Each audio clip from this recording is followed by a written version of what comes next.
कानूनन जो high court में मुकदमा चल रहा था उस और ऐसी उम्मीद की जा रही थी कि कोई चुनाव संबंधी निर्णय हो जाएगा, उसकी क्या स्थिति है? देखिए, जहां तक हाई कोर्ट का सवाल है, मुझको नहीं लगता है कि हाई कोर्ट से चुनाव कराने का कोई निर्णय आएगा। ये देखिए, ये मेरी समझ है। हाई कोर्ट का फैसला हम नहीं जानते हैं, क्या हो सकता है जो हम सोच रहे हैं उसके विपरीत हो जाए, लेकिन अब तक का जो हम देख रहे हैं हाई कोर्ट में जो ये वर्तमान केस को लेकर जो स्थिति बन रही है उसमें यही है। और अगर आपको सही माने में आप देखेंगे तो जो मामला हाई कोर्ट में फाइल हुआ था, ये कई बरस गुजर गए।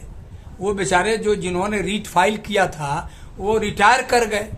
कोर्ट ने कहा कि इन्फेक्शुअस है स्थिति, आपकी स्थिति नहीं है, उनका सुनवाई बंद हो गया, उनका केस एक तरह से डिसमिस हो गया।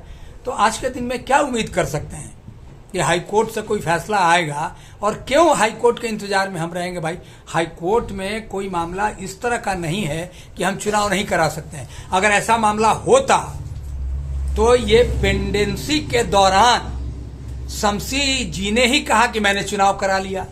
इस पेंडेंसी के दौरान ही सियाराम यादव जी जो चुन के आए अपने तरीके से, वो भी इसी पेंडेंसी के दौरान आए। तो कहां हाई कोर्ट में आपत्ति है भाई? या हाई कोर्ट ने कहां रोक लगा कर रखा है कि चुनाव नहीं होगा? अगर हाई कोर्ट में मुकदमा पेंडिंग था तो ये दो चुनाव इसी पेंडेंसी के दौरान कैसे हो गए? तो कहीं रोक नहीं है, कोई भी चुनाव आज हो सकता है। इसे हाई कोर्ट में अब मेरा अंतिम प्रश्न कि मुंगेर आईटीसी लिमिटेड के कर्मचारियों का जो अधिकृत यूनियन है उसमें चुनाव की क्या संभावना? एक हम आपको एक बात और स्पष्ट कर दें, पता नहीं आपने ये बात पूछा था लेकिन हुआ कि नहीं। आज के दिन में बिहार में कोई एक कानून ऐसा नहीं है जिसके माध्यम से सरकार कहे कि ये यूनियन को रिकॉग्नाइज्ड किया जा सकता है, या यूनियन को रिकॉग्नाइज करने का कोई रूल्स या कोई कानून आज के दिन में बिहार में नहीं है। ऐसा क्यों ये हुआ? प्रोग्रेटिव है मैनेजमेंट को कि अगर यहाँ पर 3 यूनियन है, मैनेजमेंट चाहे तो 3 यूनियन में से किसी यूनियन को रिकॉग्नाइज कर सकती है। उसका तरीका है वो इंटरनल जांच करा के भी कर सकते हैं, या तीनों यूनियन के बीच चुनाव करा के कर सकते हैं। यह प्रोग्रेटिव है आज के दिन में मैनेजमेंट को। तो यह तो मैनेजमेंट को है, मैनेजमेंट चाहे तो इस मौके का फायदा उठा करके मैनेजमेंट भी चुनाव करवा सकती है। अब इसमें कानूनी कोई अड़चन मैनेजमेंट को नहीं है। रिकॉग्निशन के लिए चुनाव कराने का काम अगर चाहे तो मैनेजमेंट कर सकती है, इसमें कोई कानूनी व्यवधान नहीं है। अभी 3 यूनियन जो है मजदूरों के, उसमें तीनों निबंधित है। तीनों निबंधित है,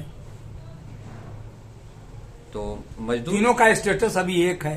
स्टेटस एक है। अब यूनियन को दावा करना है, 68 आज के दिन में दावा करे कि मेरे पास देखो इतने मेंबर हैं, 100 मान लो 500 आदमी फैक्ट्री में, 550 जितने लोग हैं आज के दिन, अगर 68 बोले कि हम 300 आदमी का हमारे पास लिस्ट है, वो दावा फेस कर सकते हैं लेबर डिपार्टमेंट में या मैनेजमेंट को।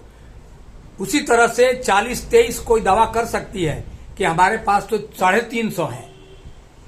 40-25 दावा कर सकती है कि नहीं साहब मेरे पास तो 400 है। अगर तीनों यूनियन ने अलग अलग मेंबरशिप का दावा पेश कर दिया तो कोई उपाय नहीं है सिवाय कि तीनों यूनियन के बीच में रिकॉग्निशन के लिए, मान्यता के लिए चुनाव कराना बाध्यता होगी। ये चुनाव कराना पड़ेगा अगर इस तरह की दावेदारी पेश हो जाती है तो अभी भी कहा जा सकता है कि चुनाव की संभावना अधिक है, परंतु अभी भी कानूनी अड़चन बरकरार है। देखिए, कानूनी अड़चन चुनाव के लिए कुछ नहीं है। ये तो केवल हम माने इच्छा, वर्कर्स आज के दिन में जग जाए और कहे कि साहब अब चुनाव नहीं होगा, तो मैनेजमेंट को हम लोग ये आज के दिन में सारे लोग, मान लो हम आंदोलन के लिए किसी को नहीं उकसा रहे हैं, लेकिन वर्कर्स को तो राइट है, वर्कर्स का राइट का हनन हो रहा है। अगर हमारे अधिकार का हनन हो रहा है तो हम किस पर चोट करेंगे? हम मैनेजमेंट को कह सकते हैं कि साहब मेरा अधिकार है चुनाव का, यूनियन में बिना चुने हुए पदाधिकारी से आप क्यों संवाद कर रहे हैं?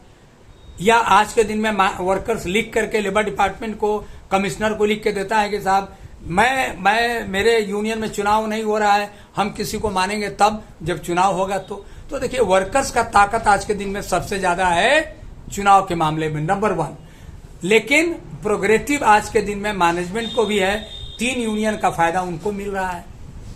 तो इच्छा शक्ति क्या मैंने मुंगेर के आईटीसी नहीं, वर्कर्स के इच्छा शक्ति में कमी तो है, कमी है। अगर वर्कर्स आज के दिन में तय कर ले कि नहीं साहब चुनाव नहीं होगा तो हम नहीं मानेंगे, चुनाव जब होगा तभी हम मानेंगे, इसको कोई दुनिया की ताकत, मैनेजमेंट हो सरकार हो, इस ताकत को कोई चुनौती नहीं दे सकता है।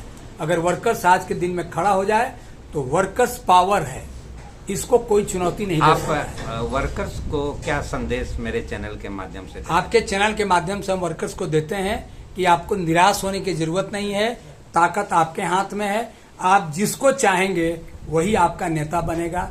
जोर जबरदस्ती चलने का समय खत्म हो गया है। जी बहुत बहुत धन्यवाद। आप अपना शुभ नाम पदनाम बताएं। मेरा नाम चंद्र प्रकाश सिंह है।